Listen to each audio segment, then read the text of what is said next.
fellow accountants, for this video, we will be discussing dividend policy. This video will be able to describe dividend policies, dividend theories, and how to apply dividend models and problems.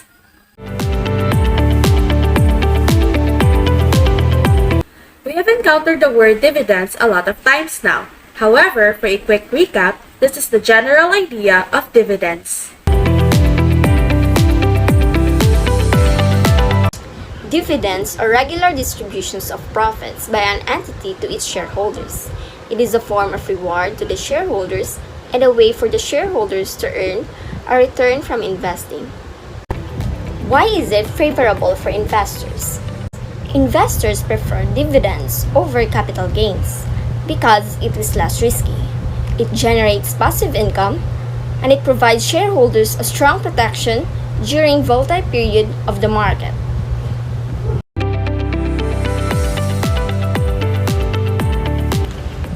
According to the Journal of Asian Finance, Economics and Business, dividend policy means how much cash is distributed to the shareholders. Dividend policy can be determined through two important elements.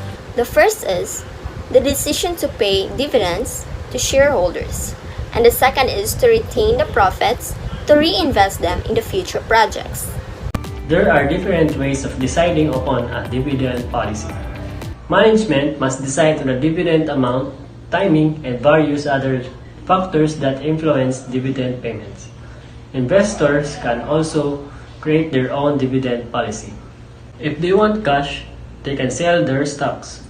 If they don't want cash, they can use their dividends to buy stocks. How do you set a dividend policy? This is how to set up a dividend policy. Forecast capitals need over a planning horizon, usually 5 years. Set a target capital structure for the company. Estimate the company's equity needs. Dividend theories. Dividend irrelevance theory is a financial theory that claims that the issuing of dividends does not increase a company's potential profitability or its stock price. The theory was proposed by Modigliani and Miller in 1961. The theory also argued that the dividend policy of a company is irrelevant and investors do not need to pay any attention to it. As mentioned earlier, the shareholders have the options of selling part of their shares if they want cash, which makes the dividend policy ineffective. However, we must also remember that this theory was based on unrealistic assumptions.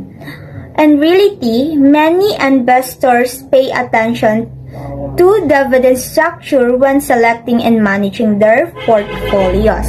To further understand the point of this theory, take this as an example. ABC Company has the policy to distribute 10% of its earnings as the dividend to its shareholders. However, the company did not perform well at this point of time, disabling them to distribute the earning percentage they had promised. With the application of dividend relevance theory, this won't matter to our shareholders, as they can just simply sell parts of their shares to gain earnings.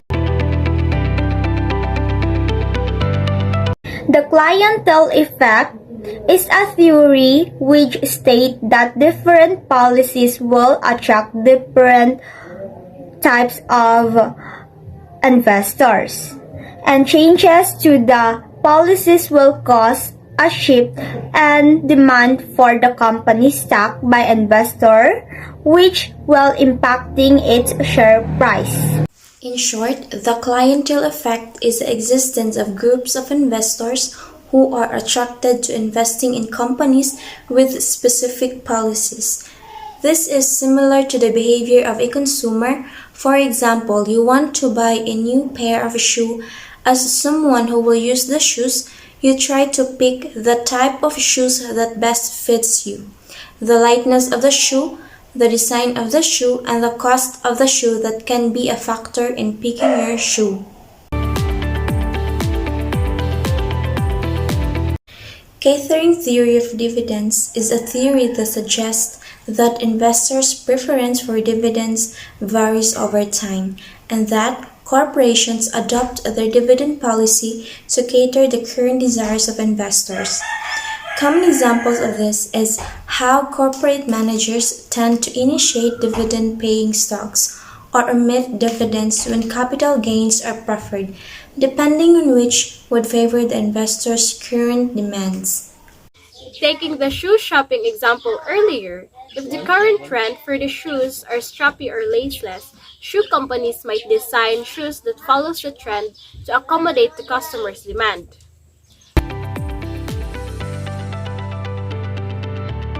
The residual dividend model, a method a company uses to determine the dividend it will pay to its shareholders.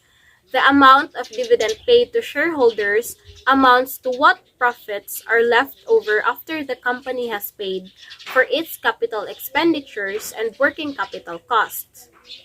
The model is also used for the following: to find the retained earnings needed for the capital budget, to pay out any leftover earnings or residuals as dividends, to minimize flotation and equity signaling costs.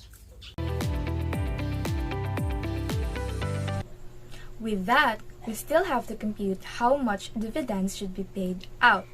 So the formula for this would be dividends is equal to net income minus the product of target equity ratio and target capital budget.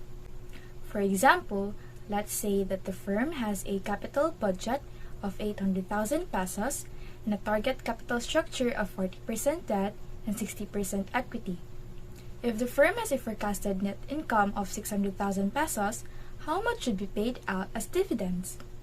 First, we need to calculate the portion of the capital budget that is to be funded by equity. So 60% multiplied by 800,000 is equal to 480,000 pesos of equity. Now, we need to calculate the excess of equity capital for the leftover to be paid as dividends by subtracting the net income of 600,000 pesos to the funded equity of 480,000 pesos. This gives us a leftover of 120,000 pesos. Then, to calculate the dividend payout ratio, we just have to divide the leftover to the net income, so that would be 120,000 divided by 600,000 is equal to 20% dividend payout ratio. The disadvantage of having a residual dividend policy falls mostly on the shareholders. There can be conflicting signals, increased risks, and may dissatisfy the clientele.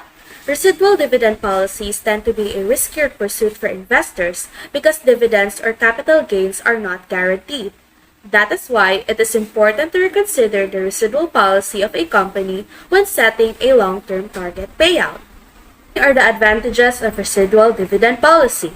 It minimizes new stock issues and flotation costs. It allows a business to focus on development and growth.